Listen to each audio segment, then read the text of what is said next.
আসসালামু আলাইকুম রহমতুল্লাহ। প্রিয় দর্শক, আশা করি সকলেই ভালো আছেন আর আপনারা দেখছেন ক্লাস টিভি।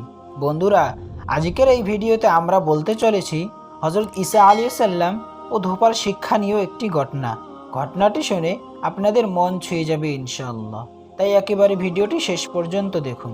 হজরত ঈসা আলাইহিস সালামের যুগে এক ধোপা কাপড় চুরি করত। অতঃপর একদিন নবী হজরত ঈসা আলাইহিস সালাম এক গ্রামে গেলেন।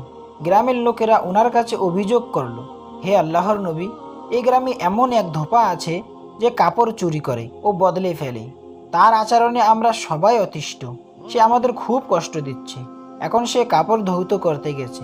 আপনি তার জন্য বদদোয়া করুন যেন সে ওখানেই ধ্বংস হয়ে যায়। হজরত ঈসা আলাইহিস সালাম লোকদের আবেদন গ্রহণ করলেন এবং আল্লাহর কাছে ফরিয়াদ করলেন, হে আল্লাহ, ওই জালিমকে হিদায়াত দান করুন এবং তার জন্য যা উত্তম বিচার হয় তাই করেন।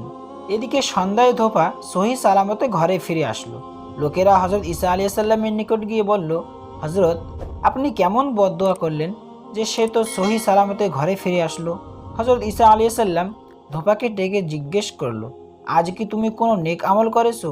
ধোপা বলল, উল্লেখযোগ্য এমন কিছু করিনি, তবে একজন অসহায় ক্ষুধার্তকে আল্লাহর ওয়াস্তে 2টি রুটি দিয়েছি।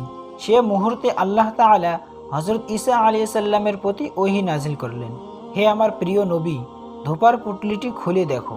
হজরত ঈসা আলাইহিস সালাম ওর পুটলি খুললে সেখান থেকে একটি কালো বিষাক্ত সাপ বের হয়ে আসলো এবং সাপটির মুখটি ছিল চিপিবদ্ধ। হজরত ঈসা আলাইহিস সালাম সাপকে লক্ষ্য করে বললেন, হে ক্ষতিকর প্রাণী, আল্লাহ তাআলা তোমাকে এ ধোপাকে দংশন করার জন্য প্রেরণ করেছিল, তুমি ওকে কেন রেহাই দিলে? সাপ আরজ করল, হে আল্লাহর নবী, আমি ওকে দংশন করতে চেয়েছিলাম, কিন্তু আল্লাহর ওয়াস্তে দানকৃত ওর 2টি রুটির বরকতে ফেরেশতাগণ আমার মুখে চিপি লাগিয়ে দিয়েছেন, যাতে আমি ওকে দংশন করতে না পারি। হজরত ঈসা আলাইহিস সালাম ধোপাকে বললেন, হে আল্লাহর বান্দা, আল্লাহ তাআলা তোমার বিগত জীবনের সব গুনাহ মাফ করে দিয়েছেন। এখন থেকে যাবতীয় গুনাহ থেকে বিরত থেকো। আল্লাহ তাআলা তোমাকে সদকার বরকতে রক্ষা করেছেন। সুবহানাল্লাহ।